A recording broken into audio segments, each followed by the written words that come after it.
Hello guys, welcome back to my channel Ashish Kumar classes. और हम आ चुके हैं क्लास 10 साइंस चैप्टर नंबर 1 का जो पार्ट 3 है। हमने पिछले लेक्चर्स में हमने वो चैप्टर ख़त्म कर दिया था। ये केमिकल रिएक्शन और इक्वेशन वाला। अब हम इसका ये जो एक टॉपिक मैंने जो बीच में पढ़ाते पढ़ाते कहीं छुड़वाया था, वो आज हम करने जा रहे हैं, बैलेंसिंग केमिकल इक्वेशन। अब ये बहुत इम्पोर्टेंट टॉपिक है, इसलिए मैंने इसको सोचा कि अलग वीडियो में आप सभी को इस टॉपिक को अच्छे से नॉलेज दे दूं। तो आइए इस टॉपिक की शुरुआत करते हैं। तो सबसे पहले आज हम ये हमारे मन के अंदर एक सवाल उठता होगा कि how to balance a chemical equation. भाई आपने पूरा चैप्टर पढ़ लिया, आपको इतनी सारी इक्वेशन दिखी, डिस्प्लेसमेंट रिएक्शन, कॉम्बिनेशन रिएक्शन, और ये हीट वाली इक्वेशन थी, बहुत सारी ऑक्सीडेशन रिडक्शन वाली भी थी, ये CuO वाली। तो आप सोच रहे होंगे कि हाँ भाई मैं बीच बीच में कभी 2 लिखा हूँ, कभी 4 लिखा हूँ, वो कि जबकि मैं गलती से लिख रहा था क्योंकि मैंने आपको पढ़ाया नहीं था, लेकिन मैं लिख रहा था। तो वो क्या लिख रहा था, मैं 2 4 क्या कर रहा था मैं उसके अंदर, जो आपकी NCERT की बुक के आगे जो 2FeSO4 लिखा है वो क्या है। तो आज हम उसको समझने जाएंगे। तो अपनी कॉपी पेन वगैरह खोल लीजिए और अपनी नोटबुक निकाल लीजिए। तो आइए बस शुरू करते हैं, इस वीडियो की शुरुआत करते हैं। तो आ जाइए, टॉपिक NCERT का पेज नंबर है हमारा कौन सा, 3। इसका टॉपिक उठा लीजिए 1.12। ठीक है, इसमें लिखा है बैलेंस्ड केमिकल इक्वेशन कैसे करते हैं। इसमें क्या होता है, इसमें एक एग्जांपल लेके चलते हैं हम।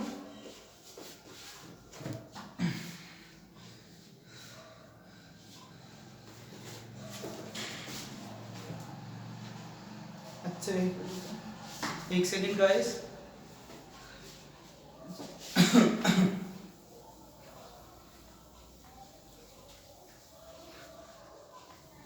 तो आइए गाइस एक एग्जांपल लेते हैं हम इस चीज को समझने के लिए। तो हमारे पास है Zn, zinc plus plus H2SO4, H2SO4, जो कि आगे क्या होता है, डिस्प्लेस हो जाता है ZnSO4 प्लस में H2 gas released. H2 gas क्या हो जाती है, ये इक्वेशन है केमिकल। अब हमने क्या करना है इसमें, अब हमें क्या क्या दिखाई दे रहा है। सबसे पहले ये देखो हमें क्या दिखाई दे रहा है। एक तो हमें क्या दिख रहा है, हमें जिंक दिख रहा है, ठीक है। एक हमें हाइड्रोजन दिख रहा है, ठीक है। एक हमें सल्फर भी दिख रहा है, ठीक है। एक हम ऑक्सीजन भी दिख रहा है, ठीक है। यहाँ पे भी क्या दिख रहा है, यहाँ पे क्या है, ये टेंट्स में क्या दिख रहा है हमें, ये सारे वो दिख रहे हैं एलिमेंट्स। एलिमेंट्स कहेंगे इनको, कंपाउंड जब मिलके कुछ बनाते हैं ना उसको कंपाउंड्स कहते हैं, बाकी ये सारे एलिमेंट्स होते हैं, ठीक है। तो ये भी प्रोडक्ट में आ जाए तो प्रोडक्ट में भी जिंक है, ठीक है। इसमें भी एस है, ये भी ऑक्सीजन है, यहाँ पे भी हाइड्रोजन है।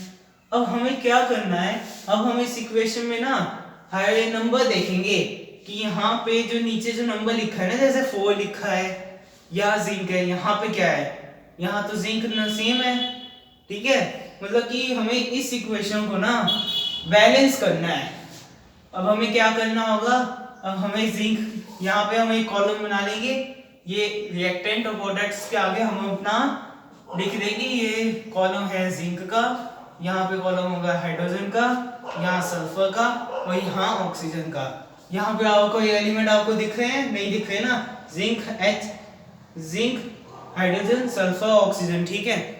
अब यहाँ पे अब हमें इसके जो भी नंबर दिख रहा है ना, जैसे यहाँ जिंक कितना है, यहाँ 1 है, हाइड्रोजन कितने हैं, यहाँ 2 है, सल्फर के कितने हैं, 1 है, ऑक्सीजन के कितने हैं, 4 है, ठीक है। ये हमने यहाँ नंबर लिख लिए। अब ऐसे ही हम रिएक्टेंट के प्रोडक्ट साइड के भी नंबर लिख देते हैं, जो रिएक्शन होने के बाद हुआ। जिंक का क्या नंबर आएगा, 1, एस का नंबर कितना आएगा, 1, ये भी 1 है, ऑक्सीजन का क्या आएगा, 4, और हाइड्रोजन हमारा कितना हो गया, एक में मैं इसको सीक्वेंस में लिख लेता हूँ। हाइड्रोजन का कितना हो जाएगा, 2, और ऑक्सीजन का कितना हो जाएगा, वो तो 4 ही है, ठीक है। देखो अब आपको क्या दिख रहा है, O4 एटॉमिक नंबर देखना होता है इसके नीचे, जो ये एटॉमिक नंबर दिख रहा होता है ना। अब इसको यहाँ पे जिंक भी सेम है, ठीक है, हाइड्रोजन भी नहीं, एक मिनट रुको, हाइड्रोजन भी कितना है यहाँ 2, और सल्फर कितना है 1 है ना, हाँ सल्फर 1, ठीक है गाइस। तो ये थोड़ी ऊपर नीचे हो गया था ताकि आप सही से समझ पाओ, ठीक है। यहाँ पे क्या है, यहाँ पे ये इक्वेशन आपको क्या दिख रही है, बैलेंस है। बैलेंस कैसे हुई है इक्वेशन, जिंक का जिंक सेम है, ठीक है, 1 है 1, हाइड्रोजन का 2 भी सेम है, S दोनों का सल्फर भी सेम है। ये रिएक्टेंट और प्रोडक्ट के बाद इसको कंपेयर करना है हमें, कंपैरिजन होता है इसमें, कंपैरिजन, ठीक है, कंपैरिजन होता है इनमें, ठीक है। तो ऐसे हम करेंगे, तो हम इस चीज जो हम कंपैरिजन कर रहे हैं ना, जैसे जिंक का 1 है, इसका भी 1 है, यहाँ जो रिएक्टेंट में लिखा है ना वो प्रोडक्ट है, उन दोनों को ना बैलेंस करना है बस, कि हाँ भाई यहाँ पे जितने एटम्स है ना इधर भी उतने ही एटम्स होने चाहिए, ठीक है, इतना इधर जितना है उतने इधर होने चाहिए, इधर इतने तो इतने होने चाहिए, इतने है तो इधर भी होने चाहिए। अगर ऐसा ना हो तो हमें केमिकल को इक्वेशन को बैलेंस करने की जरूरत होती है। तो इसलिए हमें इसको बैलेंस, वैसे इस एग्जांपल में हमें इस इक्वेशन को बैलेंस करने की कोई जरूरत ही नहीं पड़ी, क्यों, क्योंकि यहाँ पे तो सब सेम है नंबर, या क्या है, जिंक का 1 है, जिंक का भी 1 है, एक्चुअली सबका 1 है, सबका सेम है, ऑक्सीजन O का ऑक्सीजन का 4 है, इसका भी 4 एटॉमिक नंबर है, और बताओ यहाँ पूरी एक्शन में तो सबका नंबर सेम है। तो हम ये इक्वेशन को हम क्या कहेंगे, बैलेंस कहेंगे, ये बैलेंस्ड केमिकल इक्वेशन है। तो आइए एक एग्जांपल और ले लेते हैं, ठीक है, एक बैलेंस्ड केमिकल बैलेंसिंग का एक एग्जांपल ले लेता हूं मैं, और भी इसके बहुत क्वेश्चंस करवाऊंगा, अच्छे से इसकी प्रैक्टिस करेंगे हम, क्योंकि ये 10th क्लास का बहुत इंपॉर्टेंट टॉपिक है, ये बहुत इंपॉर्टेंट भी है, और ये आगे भी आपको एज अ बेसिक काम आएगा क्लास 11th में, जो अगर आप पीसीबी या पीसीएम में जाओगे तो वहाँ पे आपको ये केमिस्ट्री में ये चीज़ें कई चैप्टरों में काम करने के लिए आपको ये नॉलेज में होना चाहिए, क्योंकि वहाँ पे कई चैप्टर ऐसे आएंगे। तो हम करते हैं Fe plus H2O gives Fe2O O4 plus H2, ठीक है, यहाँ पे ये इक्वेशन है। अब हमारे पास क्या क्या एलिमेंट्स है देखते हैं, ये रिएक्टेंट साइड है, ये प्रोडक्ट साइड है, ठीक है, यहाँ बैलेंसिंग के, अब क्या है यहाँ पे क्या है, Fe है, आयरन भी है, ठीक है, हाइड्रोजन भी है, हाँ ऑक्सीजन भी है, ठीक है, सब है यहाँ पे। अब हम इसको क्या करते हैं, नंबर लिख लेते हैं, कितना है, FeHO, ठीक है, आयरन हाइड्रोजन ऑक्सीजन का नंबर लिख लेते हैं। यहाँ पे इस साइड में ये आयरन का नंबर कितना है, यहाँ आपको क्या दिख रहा है, यहाँ देखना होता है, ठीक है, इस वाले साइड में यहाँ पे आपको 1 दिख रहा है, भले लिखा नहीं वाली पर 1 है इधर, तो 1 ही हम लिख देंगे इधर। यहाँ पे हाइड्रोजन क्या है, हमें यहाँ नहीं देखना, अब हमें यहाँ देखना है, ये 2 है, क्योंकि 2 मॉलिक्यूल्स है हाइड्रोजन के, तो यहाँ 2, ठीक है, ऑक्सीजन का यहाँ कितना मॉलिक्यूल है, 1, ठीक है। और यहाँ पे प्रोडक्ट साइड देख लेते हैं, फिर क्या आता है, Fe का देखते हैं हम कितना आएगा, Fe का आया 2 हमारा, ठीक है, हाइड्रोजन का कितना आया 2 है हमारे पास, ठीक है, ऑक्सीजन का कितना है 4। अब हमारे पास ऐसी सिचुएशन आ चुकी है जब हमें यहाँ पे सेम नंबर नहीं दिखाई दे रहे, अब यहाँ हमें सेम नंबर नहीं दिखाई दे रहा, अब हम कैसे बैलेंस करें इसको, तो आइए गाइस इसे सीखते हैं। अब आप क्या करोगे, यहाँ 2 है, इधर 1 है, अब क्या करोगे, सिंपली बताओ, आप क्या करोगे, इसको 2 से इंटू कर दोगे, ठीक है, ये हो जाएगा 2, ठीक है। तो अब आप क्या करोगे यहाँ पर, अब आप यहाँ पे क्या कर दोगे, इस साइड आपने 2 किया तो यहाँ आप क्या लगा दोगे 2, ठीक है, ये मतलब कि आपने मॉलिक्यूल बैलेंस कर दिया, आपका ये जो आयन है वो बैलेंस हो चुका है इस साइड से इस साइड, ठीक है। अब आ जाते हैं हाइड्रोजन पे, हाइड्रोजन तो बैलेंस है, ठीक है, और ऑक्सीजन 1 है, इधर 4 है, ठीक है। ऑक्सीजन 1 है और 4 है, ठीक है। हम क्या करते हैं, सिंपली यहाँ पे 4 से मल्टीप्लाई कर देते हैं, ठीक है, 4, ठीक है। यहाँ पे भी ऑक्सीजन, इधर 4 आ गया, ठीक है, इधर 4 लिख देंगे। अब क्या हुआ, अब जैसे ही हमने यहाँ 4 लगाया, हाइड्रोजन के एटम बढ़ गए, यहाँ हमने 4 कर दिया, ऑक्सीजन 4 हो गया, तो ये भी इसके साथ ही है, तो इधर भी 4 2 8 हो गए, इधर मल्टीप्लाई करेंगे ना, 4 2 8। अब यहाँ हाइड्रोजन 2 ना होके हो गए 8, अब इधर 2 हो गई। अब फिर बैलेंस करनी पड़ेगी केमिकल इक्वेशन, क्योंकि हमारी इक्वेशन तो अब बैलेंस नहीं है, अभी भी वही सेम कंडीशन आई है, हमें तो कोई ना कोई नंबर लाना है ना। अब क्या करेंगे, अब हम इस इक्वेशन को क्या करेंगे, 2 4 क्या करेंगे 8, ठीक है, 2 × 4 8। अब हमारे पास क्या आया इसका, यहाँ पे हमने किसका हाइड्रोजन का लिया ना, यहाँ कर देंगे 4, ठीक है, ठीक है, यहाँ पे भी 4 लिख दिया। इसी के साथ हमारे पास जो आया रिजल्ट फाइनली करके, वो आया 2 8 4, ठीक है, ये वाली साइड और ये वाली साइड, ये फाइनल आंसर हमने देखना है। और ये यानी अगर हम इसको इक्वल कंपेयर करेंगे तो अभी इक्वल हो चुके हैं, या 284 तो ये इक्वेशन है, अब फाइनली बैलेंस हो चुकी है, अब हमने इसको बैलेंस कर चुके हैं, ठीक है। अब हमारी इक्वेशन कैसे बैलेंस हुई, 2Fe4H2O gives Fe2O4 plus 4H2O, मतलब 4 यहाँ पे जो लिखा है ना, ये है मॉलिक्यूल्स, नंबर ऑफ मॉलिक्यूल्स, ठीक है। तो ये 2 मॉलिक्यूल्स इसके लगे, 4 इसके लगे, ठीक है, तब जाके हमें ये मिला, और इसके साथ साथ हमारे 4 हाइड्रोजन बर्बाद, ठीक है, क्योंकि ये तो बर्बाद हो गई, तो निकल गई, बर्बाद हुए ना। हमने क्या किया, 2 फ्लोरीन डाले, सॉरी 2 आयरन डाले, 2 मॉलिक्यूल्स आयरन के डाले, उसके ऊपर 4 मॉलिक्यूल का पानी डाल दिया, ठीक है। जब हमने इसको रिएक्ट किया तो हमारे पास क्या मिला, हमें एक प्रोडक्ट मिला जिसका मॉलिक्यूलर मास, मॉलिक्यूल कितने थे, एक मॉलिक्यूल तो हमें ये मिल गया प्रोडक्ट में, और इसी के साथ हमने क्या किया, 4 हाइड्रोजन और गवा दिए, सॉरी गाइस, मतलब कि हमने 4 हाइड्रोजन और गवा दिए, ठीक है। तो यही मतलब होता है बैलेंसिंग केमिकल इक्वेशन का, ऐसे हम करते हैं बैलेंस इक्वेशन। वैसे ये बहुत बड़ा तरीका है, अगर आपको एग्जामिनेशन में कोई क्वेश्चन पूछता है, ये रेयर ही क्वेश्चन आता है कि हाँ भाई ऐसे स्टेप वाइज करके दिखाओ कि हमें केमिकल बैलेंस इक्वेशन, तो हर बार पेपर में केमिकल कोई जो इक्वेशन है ना, ऐसे ही बैलेंस करके देगा तुम्हें, ठीक है, तो समझ जाना कि उसने ना इक्वेशन को बैलेंस किया है। कई बार वो आपसे कहेगा कि इस इक्वेशन, मतलब आप अपनी केमिकल इक्वेशन लिखो और उसको बैलेंस्ड में लिखो। जैसे मान लो कोई भी मैं एग्जांपल ले लेता हूँ, ऐसे डिकम्पोजिशन रिएक्शन में, ठीक है, एक मिनट गाइस, आप भी कोई एग्जांपल लो, जैसे मैं कोई भी एग्जांपल उठा लेता हूँ, यहाँ पे बहुत सारे एग्जांपल है, ठीक है, जो पिछली क्लास में हमने लिया था लेड नाइट्रेट का, वो वाला एग्जांपल मैं लेता हूँ यहाँ पे, ठीक है।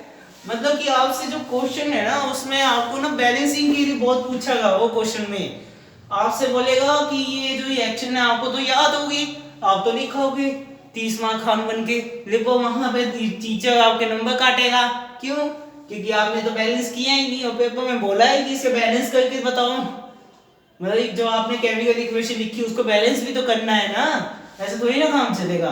तो फिर हम आ जाते हैं अगले कुछ एग्जाम्पल्स में, 2-3 एग्जाम्पल्स और करते हैं इस वीडियो में, फिर उसके बाद आप अपना प्रैक्टिस कीजिएगा, ठीक है।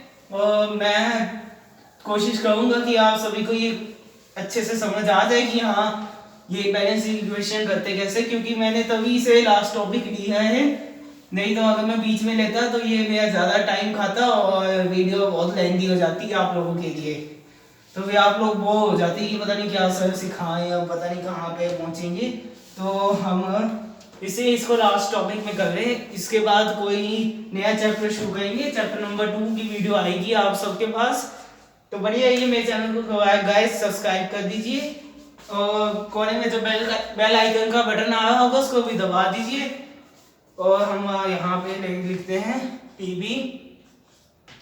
PBNO 3 का 2 ट्वाइस को जब हमने क्या किया, हीट कर रहे थे, ठीक है, इसको हमें क्या मिला, 2B PbO प्लस 4 नहीं, ठीक है, मैं अभी यहाँ पे ना ऐसे ही लिखा हूँ, ठीक है, अभी क्योंकि हमें आप सीख रहे हैं ना, NO2 प्लस O2, ठीक है, O2 की क्या है, गैस है ये, ठीक है, ये भी गैस है, यहाँ पे जो S सॉलिड गैस वगैरह लिखी है। अब हम इस चीज़ को कैसे बैलेंस करेंगे, आओ यहाँ पे देखो, अब हमारे पास क्या क्या है, हमारे पास क्या है, लेड है, हमारे पास क्या है, N है, O है, 3 × 2, ये ब्रैकेट में जब आपको दिख जाए ना तो आप समझ लेना ये ना मल्टीप्लिकेशन में है, क्योंकि 3 2 6 और यहाँ n की वैल्यू क्या है, 2, इसलिए, ठीक है। अब यहाँ पे क्या होगा, अब हमें क्या करना है, इस जैसे हम नॉर्मल तरीके से करते हैं वैसे ही करेंगे, ठीक है। अब हम कहेंगे यहाँ पे रिएक्टेंट, यहाँ पे प्रोडक्ट, ठीक है। यहाँ पे अब हम क्या कहेंगे, हमारे पास क्या है, लेड है, ठीक है, लेड, उसके यहाँ पे क्या है, नाइट्रोजन, उधर क्या है, ऑक्सीजन, ठीक है। अब हम यहाँ पे इन सब के नंबर लिख लेते हैं बैलेंसिंग करने के लिए, यहाँ पे भी सेम वही काम करेंगे हम, जैसे हमने पहले एग्जांपल में किया था बैलेंसिंग करने के लिए। तो यहाँ पे लेड है, लेड को लेड क्या है, 1 है, ठीक है, 1 है, और सो ये N कितना है, 2 है, ऑक्सीजन कितना, 3 2 6, यहाँ पे इसको मल्टीप्लाई कर दिया, ठीक है, मल्टीप्लाई करके यहाँ पे मल्टीप्लाई कर दिया, ठीक है, ये सब अंदर ब्रैकेट ओपन कर दिया ना मैंने इसलिए। तो यहाँ पे क्या बना, ये 1 2 6 हो गया, ठीक है। अब हम यहाँ आ जाते हैं, यहाँ पे हमारे पास क्या है, यहाँ पे PbO, ठीक है, Pb कितना, लेड कितनी है, 1, ऑक्सीजन काउंट करो, अब यहाँ पे N भी कितना है, 1, ऑक्सीजन उसका आपको काउंट करनी है, वो मैं सिखाता हूँ ऑक्सीजन कैसे काउंट करनी है।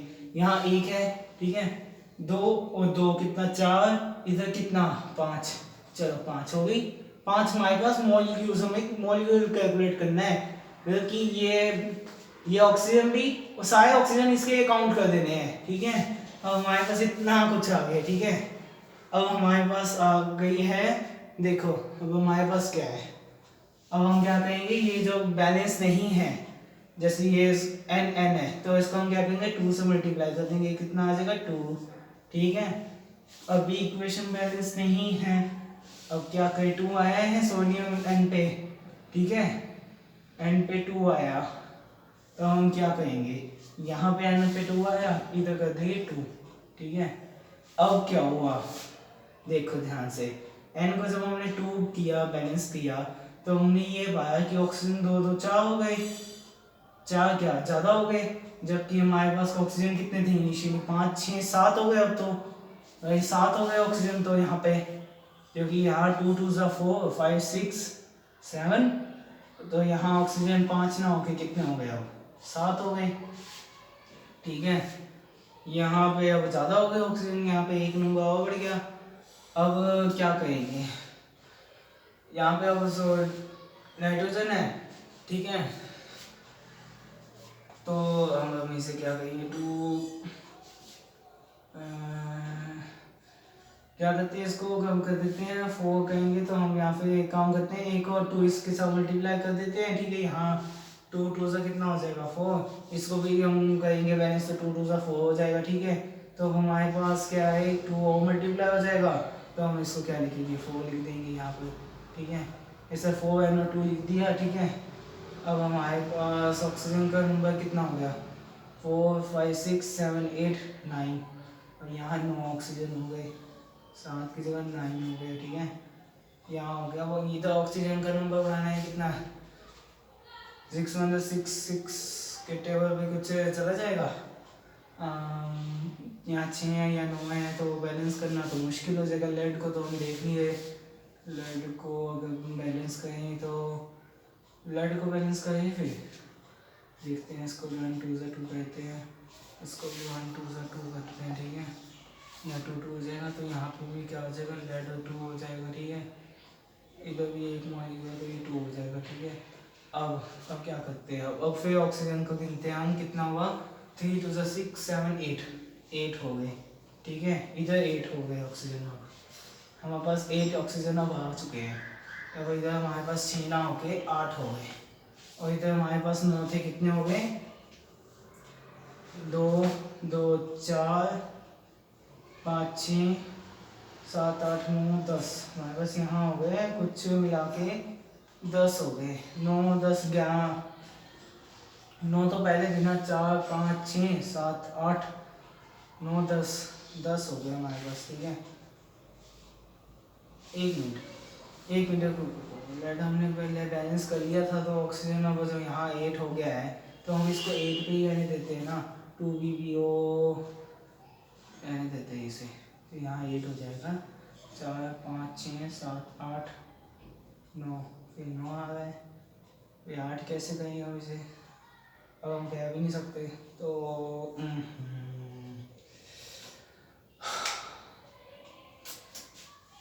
मतलब कि इसी तरीके से हमें बैलेंस करना होता है केमिकल इक्वेशन को। तो इसी के साथ हम इस वीडियो की यहाँ समाप्ति करते हैं, क्योंकि मेरे को भी खुद नहीं समझ में नहीं आया, मतलब कि थोड़ा कॉम्प्लिकेटेड है इसको बैलेंस करना। तो इसको हम किसी क्या कहें, इसका होमवर्क दे देता हूँ मैं आप सभी को। आप मुझे इसको कमेंट बॉक्स में इसका आंसर मेरी मदद करें और मेरे को इसका आंसर भेज दे, क्योंकि मैंने इसमें मैंने ऐसे ही मतलब कि ये तरीका होता है, मैं आपको तरीका सिखा दिया है कि तरीका हमें करना कैसे होता है केमिकल इक्वेशन को बैलेंस। तो इसी के साथ बस इस वीडियो में इतना ही। तो बने रहिए मेरे साथ मेरे चैनल पे आशीष कुमार क्लासेस पे, और नई वीडियोस आती रहेंगी आप सभी के पास। और मैं जल्दी ही कोई नए चैप्टर शुरू करूँगा, क्लास 10th का या फिर कोई क्लास 11th का भी। तो इसी के साथ गाइस बने रहिए मेरे चैनल पर, सब्सक्राइब भी कर दीजिए। ओके बाय, टाटा, नमस्ते।